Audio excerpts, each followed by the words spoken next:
The 20th century saw the dawn of a new type of warfare. Machines ruled the battlefield. Conventional infantry assault across no man's land was bound to fail. Flesh and blood simply could not get through that type of defense. A fierce arms race led to even more deadly weapons. Those gunners on the tanks had rounds in their cannons, and they were ready to execute if they were told to. Behind the lines, the development of powerful and innovative vehicles meant the difference between victory and defeat. This is absolutely one of the unsung heroes of the Second World War. The relentless pursuit of military supremacy would lead to machines capable of destroying humanity itself. There are very few mistakes you could make that wouldn't have some kind of catastrophic consequence. This time, October 1961, the world holds its breath as a tense standoff at the Berlin Wall threatens to escalate into all-out nuclear war. For the crews in the standoff at Checkpoint Charlie, the situation was absolutely terrifying. They were facing each other off at point-blank range. The fear of a potential large-scale conflict leads East and West to build combat machines for the atomic age. The US Army is trying to adapt itself to fight on a nuclear battlefield. The results are fearsome and innovative instruments of war.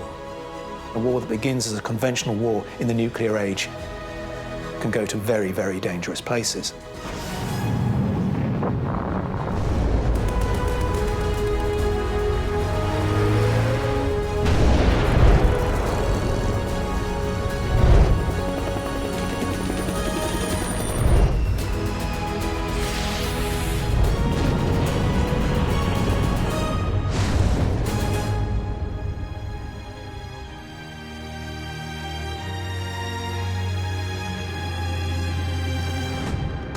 The news of final surrender, the news that peace had at last been won, penetrated to every corner of the globe. Peace, the hope of mankind, had arrived. The end of World War II in 1945 should have marked a new era of peace and prosperity in Europe. Instead, the victors carved up the war-torn continent between them, and old allies turned into bitter enemies. While the Soviet Union brought most of Eastern Europe under its influence with the Warsaw Pact, France, Britain, most of Western Europe, and America and Canada formed their own alliance, called NATO. Defeated Germany was split in two, along this ideological divide. Both the Russians and the Western powers were very, very scared of a reunified Germany being grafted onto one or the other power blocks. By the late 1940s, the mistrust between East and West gave rise to a Cold War. And by the summer of 1961, as American President John F. Kennedy and Soviet leader Nikita Khrushchev met in Vienna, East-West relations were at breaking point. And in June 1961, Khrushchev and Kennedy met in Vienna for a summit which really goes down in history as being a disaster for Kennedy. It's where Khrushchev really tried to bully Kennedy, to intimidate him, and to make fresh threats over the status of Berlin. Berlin had become the epicenter of Cold War tensions. The presence of NATO-controlled West Berlin, deep inside Soviet-controlled East Germany, had become a major thorn in Khrushchev's side. The East German regime was hemorrhaging talented people. Thousands of professional, trained East Germans were leaving their country, were fleeing to the West, through West Berlin. This is a propaganda disaster.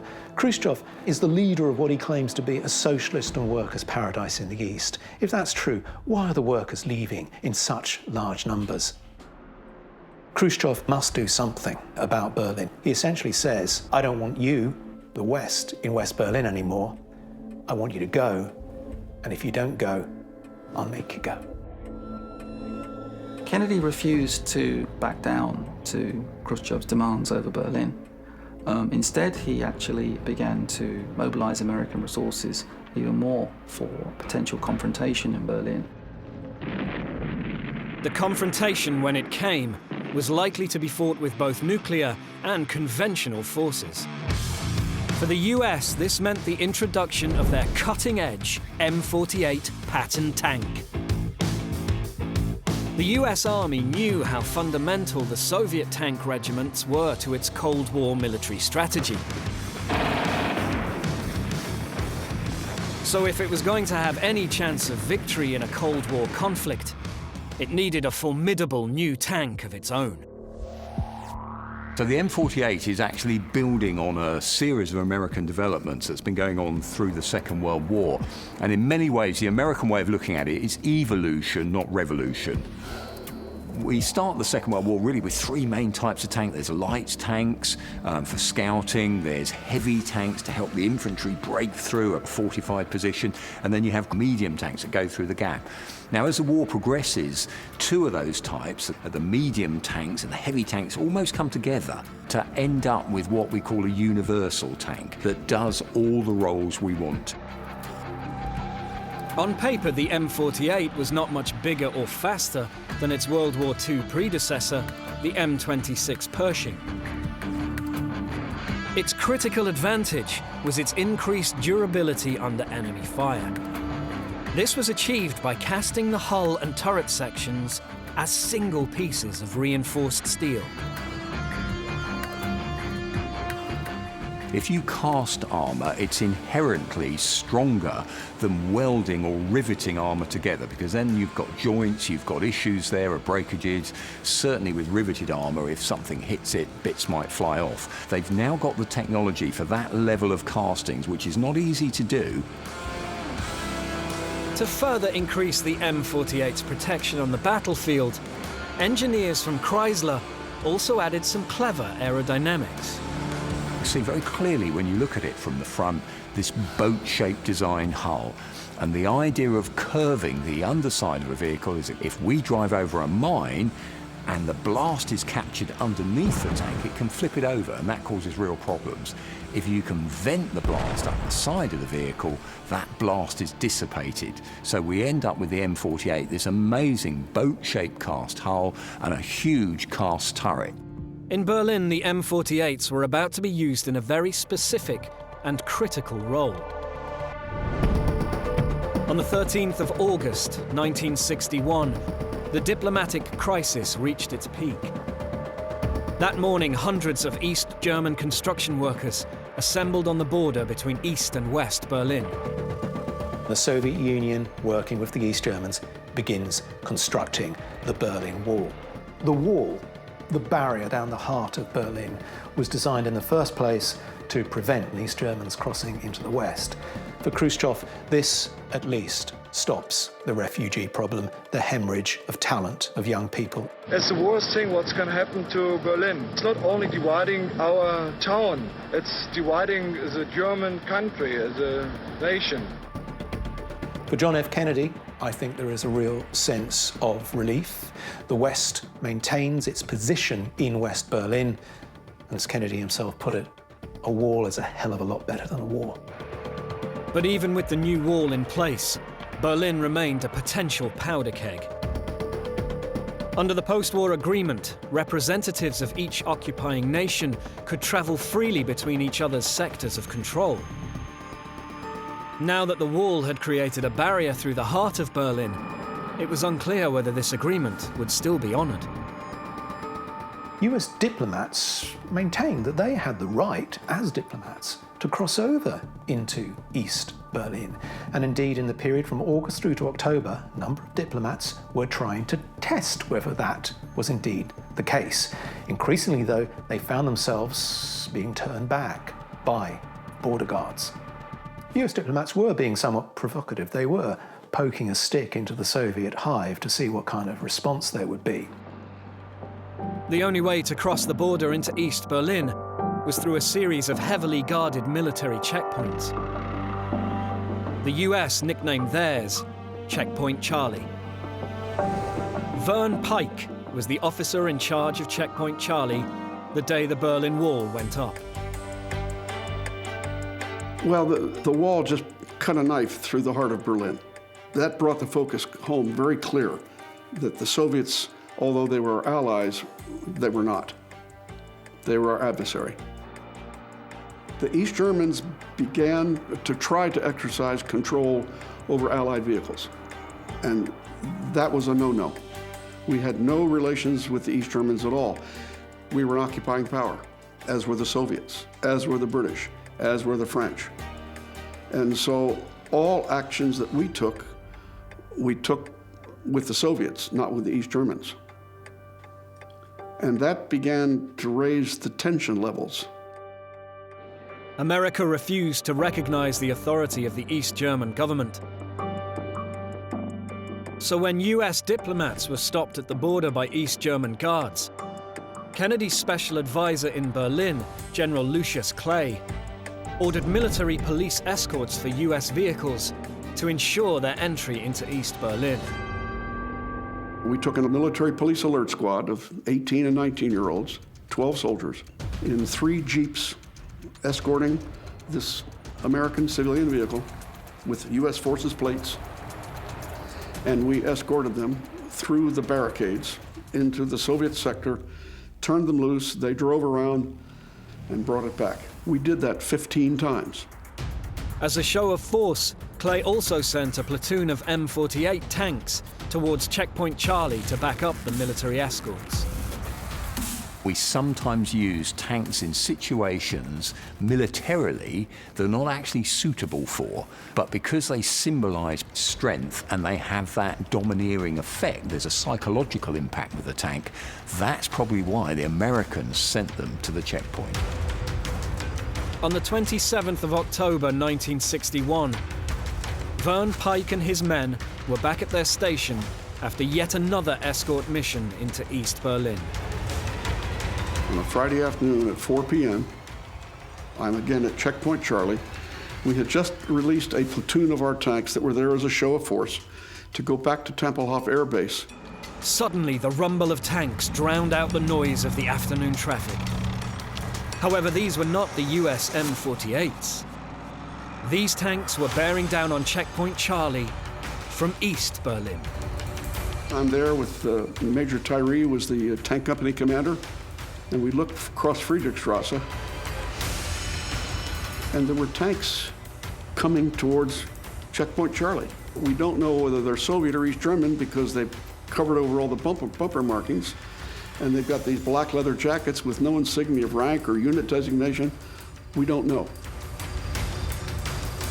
Though the tanks were unmarked, there was no doubting what they were. These were the legendary Soviet T-54s. A combat machine specially built to fight in a new era of warfare. At the height of the Cold War, tensions were growing in divided Berlin. In the late afternoon on October 27, 1961, 10 Soviet T-54 tanks were making their way toward Checkpoint Charlie, the American border crossing between East and West Berlin. On duty that day was Vern Pike. When those tanks started roaring, you got a tightness in your gut, because now we're about to face reality. We had always been concerned about some kind of a confrontation taking place, and apparently this was it. The direct counterpart to the American M48 pattern, the T-54, was the product of the Morozov Design Bureau. The same people behind the legendary Soviet World War II tank, the T-34. The Soviets had learned lessons from the Second World War. And what they needed in the main battle tank was a good all-rounder. So what the Soviets did is produce a single tank type that does everything. With a modernized engine and transmission system, extra fuel tanks, and infrared sights for night combat, the T-54 was a highly dependable and extremely versatile battle tank. Physically, the most striking difference to the T-34 was the turret. The T-34 design had an issue with shot traps. These were areas where stronger armor in the turret would deflect incoming shells to less armored parts of the tank, like the top of the hull. The hemispherical turret of the T-54 eliminated this design flaw. But the new turret also allowed the designers to install a larger gun and achieve their main goal with the T-54, more firepower. Firepower is what a tank is all about. It's really about defeating whatever the average enemy armour is with a frontal shot.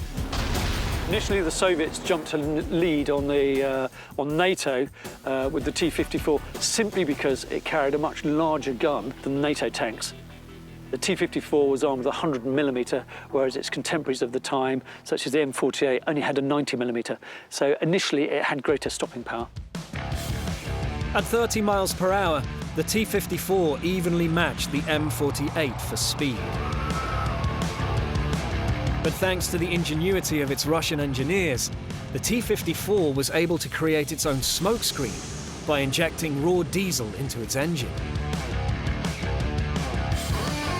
These features combined to make the T-54 a formidable weapon.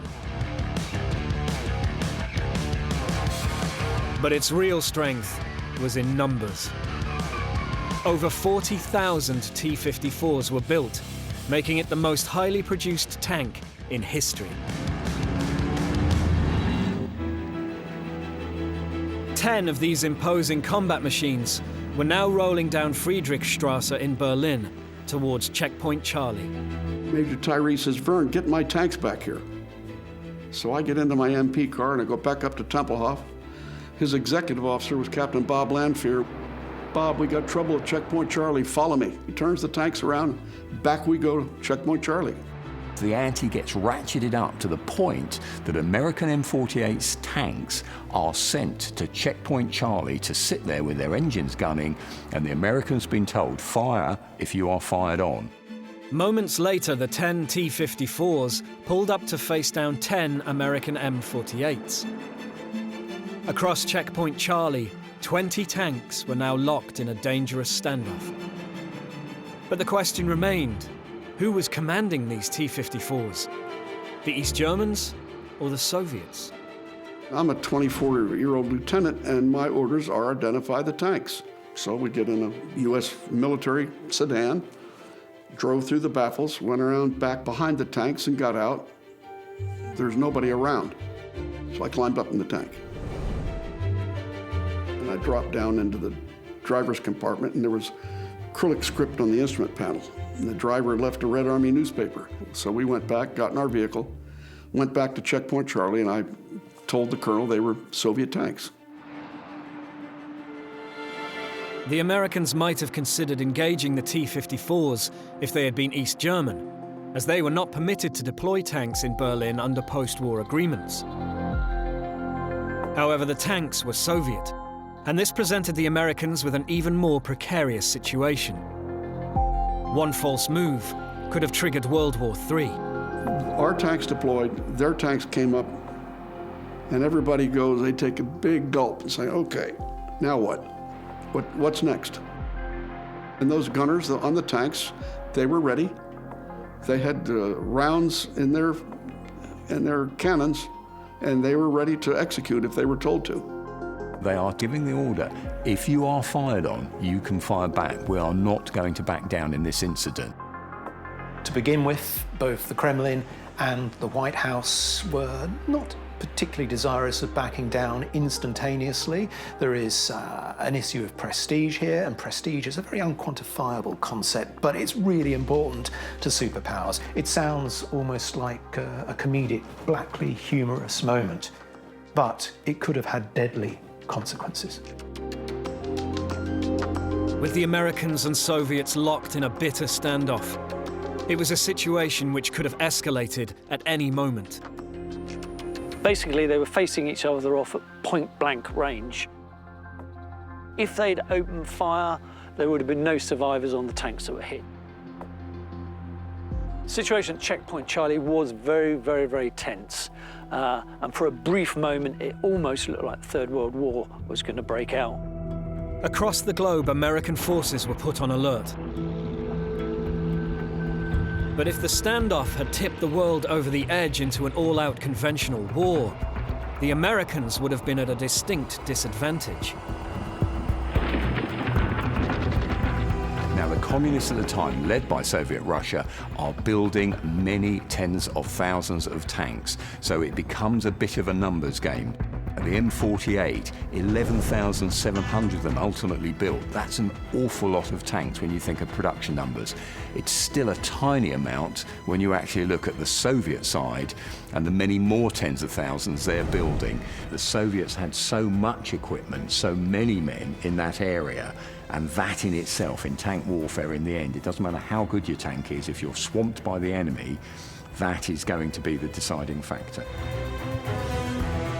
This discrepancy in numbers was partially the result of almost a decade of reforms in US defense spending, started by Kennedy's predecessor, President Dwight D. Eisenhower.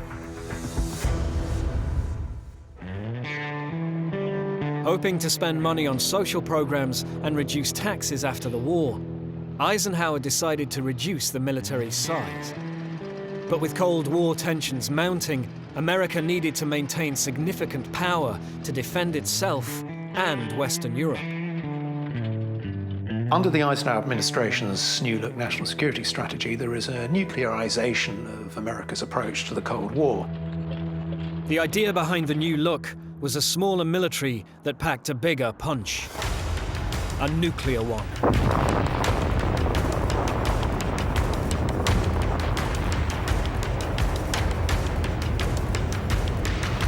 Sergeant Gutierrez, you've seen a lot of action.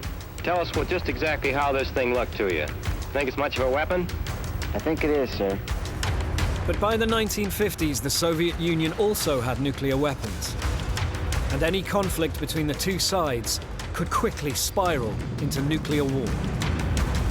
For a time then, in 1961, it looks like Berlin could be the catalyst for war between the United States and the Soviet Union, between East and West, and a war that begins as a conventional war in the nuclear age can go to very, very dangerous places.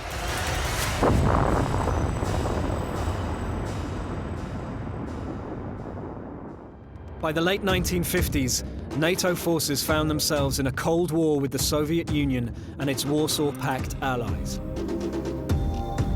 American President Dwight D. Eisenhower had decided to slim down the military.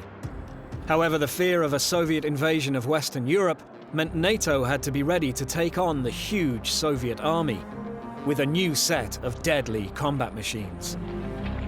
The only thing to compensate for this conventional disparity was the fact the United States had a very, very strong strategic nuclear force. And in fact, that force, of course, was encapsulated in Strategic Air Command, SAC. The US Strategic Air Command was in charge of America's growing strategic nuclear arsenal. The real point of these weapons was not to fight a war at all. It was to actually deter a war. An enemy who would dare attack us would feel the punishment of devastating retaliation. Do you want to convey to your opponent that the idea of trying to resolve issues by force of arms is now likely to be just a calamitous, catastrophic error of judgment? Eisenhower believed that his Strategic Air Command would be a far more cost-effective solution to maintaining military superiority for a cash-strapped America. With the majority of his defense budget diverted to the nuclear force, the role of the army in this new conflict now began to look uncertain. But Eisenhower realized that even in a nuclear war, the possibility of fighting a conventional conflict had to be anticipated.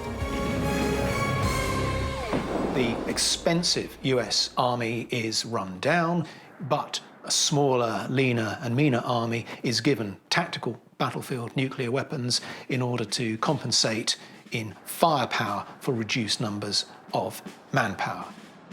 In other words, we might not be bombing each other to oblivion, but we might be using smaller nuclear devices on the battlefield. Tactical nuclear weapons had much smaller yields than strategic bombs and missiles. They would not be used to decimate cities, but to wipe out groups of oncoming troops and machinery, forcing the enemy to fight through contaminated ground. The smallest of these was the Davy Crockett. The Davy Crockett small tactical battlefield weapon was developed from 1957 onwards. It was in the first instance a recoilless rifle which sat upon a tripod. In 1962, it's given a warhead which has a destructive power of between 10 and 20 tons of TNT equivalents. Now that is actually quite small. It's significant in a battlefield context, but it is, as a nuclear weapon, pretty small. Well, Davy Crockett was, a woodsman. There was a story that one day he was out of ammunition, out hunting, and he came across a bear. So to kill the bear, he grinned it down, he said. Well, the national animal of Russia was the bear. So hence they named Davy Crockett to stare down the Russians. The bomb dropped on Hiroshima had a yield of 15 kilotons, or 15,000 tons of TNT. It would destroy all of Central Park in New York, an area over 2 miles wide. The Davy Crockett's yield of 20 tons of TNT would only destroy an area of 650 feet wide, but emit lethal radiation to an area half a mile wide. This is my 1952 Willys. It's an M38A1D. It has a Davy Crockett nuclear launcher mounted on it.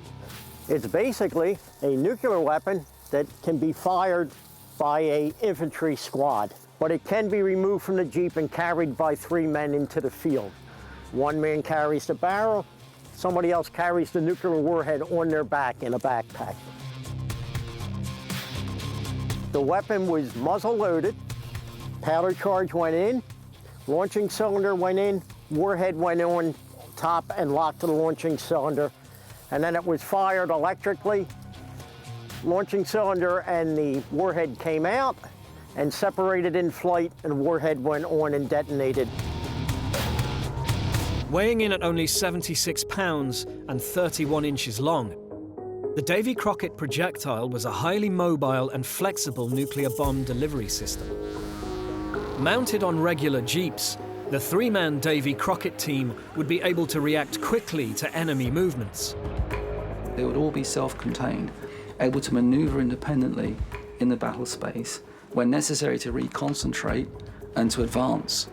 What was unique about it was the fact that it was so small, and it was basically under the command of just regular troops. The orders to fire were at the battalion level. Didn't have to come from a general. We would come from the battalion commander of the Davy Crockett unit. The weapon was actually employed by enlisted men. There were no officers on the actual gun itself.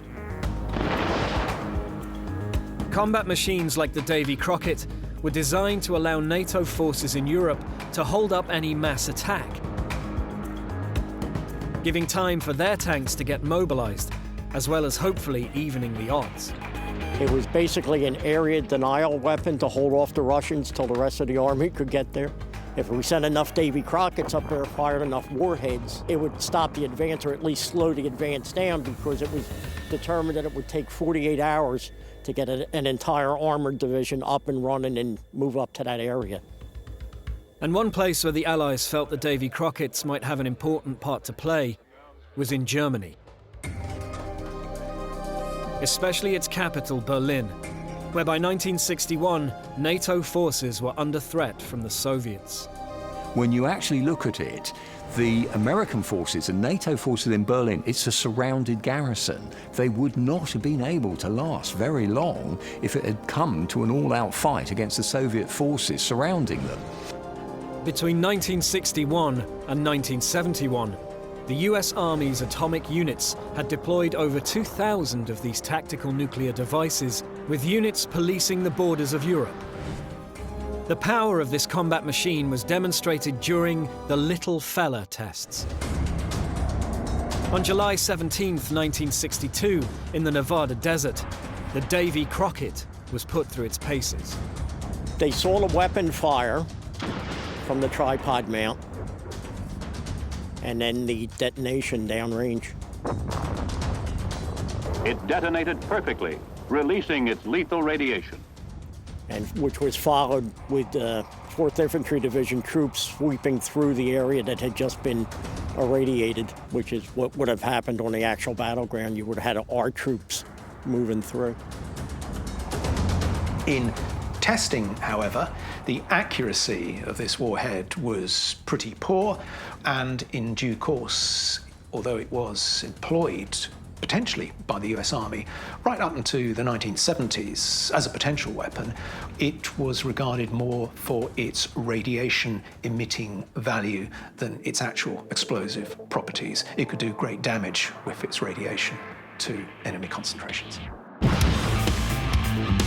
The effects of radiation had been tested years earlier between 1951 and 1957 during the Desert Rock exercises in Nevada. The Desert Rock exercises were an example of trying to train American soldiers to fight and survive on a nuclear battlefield. The tests would start with the detonation of an actual nuclear weapon. Then, once the mushroom cloud is in the sky, the idea was that you would then send your forces in to mop up whatever was left. That kind of exercise needed to be trained for, and you can well imagine how unnerving it would be for an American soldier to be told that he now has to march towards a mushroom cloud when the same person would probably run very, very fast in the opposite direction. But not just soldiers were subject to these harsh conditions.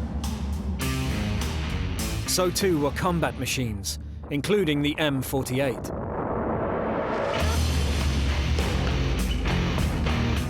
They actually put tanks a kilometre or so away from a nuclear blast. With the M48, they don't actually put anti-nuclear sealant on the vehicle.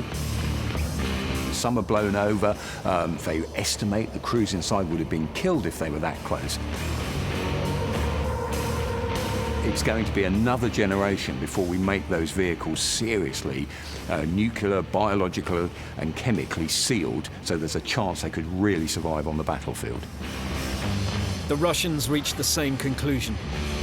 The next combat machines needed to be capable of fighting on a battlefield with nuclear, biological and chemical weapons, or NBC protection. Ironically, at that point when there was a very tense standoff over Checkpoint Charlie in Berlin, the Soviets were beginning to produce a model 1961 T-55 tank that was fully kitted with an NBC protection system, which clearly indicated they were contemplating the likelihood of them having to fight a nuclear war. By the time evening fell on October 27, 1961, the showdown between American and Soviet tanks at Checkpoint Charlie had reached a stalemate. While these two iconic tanks were locked and loaded in deadly standoff, the United States and the Soviet Union were busy trying to develop a new generation of combat machines fit for the nuclear battlefield. While one would become the workhorse of many a conflict, the other would not make it past its testing phase. By the early hours of the 28th of October 1961, 10 American M48 Patton tanks and 10 Russian T-54s had been locked in a standoff at Checkpoint Charlie for 12 hours. Behind the scenes, frantic attempts were being made to broker peace between Kennedy and Khrushchev and to de-escalate the situation. But commanders on the ground had other ideas. During the tank standoff at Checkpoint Charlie, the United States government is also dealing with a General Clay. He has his own ideas on how a local issue can be resolved, and he's not entirely happy to be told what to do by faraway American politicians. It's a little reminder that it only takes a hothead on the spot in a local situation in the Cold War for something to go very badly wrong. It isn't always a case of presidents and leaders controlling every situation with perfect finesse. While the diplomats and politicians were busy trying to avoid conflict, the military engineers were busy working on the next generation of combat machines for the nuclear battlefield. And the Americans were thinking outside the box. Why have just a Jeep when you could have an air Jeep? The Piasecki Air Jeep was commissioned in 1957, and by the time of the Berlin standoff, this flying combat machine was close to completion. Its purpose was to see if it could be a replacement for the Jeep that was being used by the Army at that time. The general concept behind it was going to be sort of a personal flying utility vehicle. It would take 2 crew, could carry up to 3 passengers. One of the key things was that it was designed for vertical takeoff and landing. It has the 2 vertical shaft rotors, but it has 2 engines to it as well. But it was designed so that if one of the engines was to fail, then both of the rotors would still be able to work on the remaining operating engine. Designed as a reconnaissance vehicle or a weapon carrier, it could be mounted with a recoilless rifle, including the Davy Crockett nuclear launcher. The Air Jeep itself could fly up to about 85 miles an hour. The highest flight was about a little less than 3,000 feet. But it was not designed to fly actually that high. It was designed to fly along the ground using what they call ground effects, about 25 to 30 feet off the ground. One of the key features of the Air Jeep, of course, was that it could fly very, very low. It could do nap-of-the-land operations, which meant it could fly quite happily undetected by enemy radars. But unfortunately, although the Air Jeep had the capability of flying under the radar, it couldn't carry the loads that new helicopters were able to, and the project was shelved. It was one of those designs that was neither here nor there. By the late 1950s and certainly in the 1960s, steps were being taken to develop quite highly effective helicopter troop carriers and indeed helicopter gunships. But the issue of mobility across a nuclear-contaminated battlefield would continue to preoccupy military strategists on both sides of the Cold War.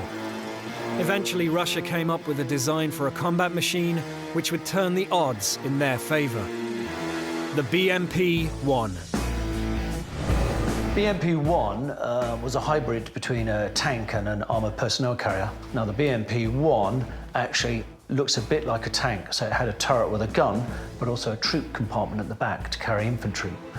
So it was designed to fight at the forward edge of the battlefield, supporting Soviet tanks. Having lacked an armoured troop carrier in World War II, the Russians resolved to create a vehicle that could transport soldiers safely across a nuclear battlefield. Had war broken out, the intention was Soviet tank fleets would simply overwhelm NATO. And obviously, to keep the infantry close with the tanks, they needed something to be transported in. And also, in the event of NATO using tactical nuclear weapons, the BMP had to be able to withstand that, and therefore was designed with a nuclear, biological, chemical protection system that if it detected a sizable blast in the neighbourhood, the machine itself would shut down. It would pressurise itself to give the crew some chance of withstanding radiological or chemical contamination. A combination of armoured personnel carrier and light tank, the BMP-1 could reach a top speed of 40 miles per hour. But the key advantage was the ability for the troops inside to defend themselves without having to leave the safety of the protected interior. The infantry could actually fight from inside it, as well as obviously getting out to engage enemy infantry. But on the battlefield, they could actually fight battened down inside it. It had rifle ports on the sides. In the turret, it had a 73mm anti-tank gun designed to take on enemy armoured fighting vehicles or tanks. And it had another key attribute that would make it a formidable combat machine in a potential European war. One of the requirements for the BMP was it to be fully amphibious. The Soviets had probably learned lessons from the Second World War, particularly when it came to crossing Europe's rivers, and therefore you need to get your armoured vehicles across very, very quickly without having to wait for bridging equipment. So the BMP was capable of swimming. Once the BMP-1 was introduced in 1966, it became a stalwart of the Cold War era.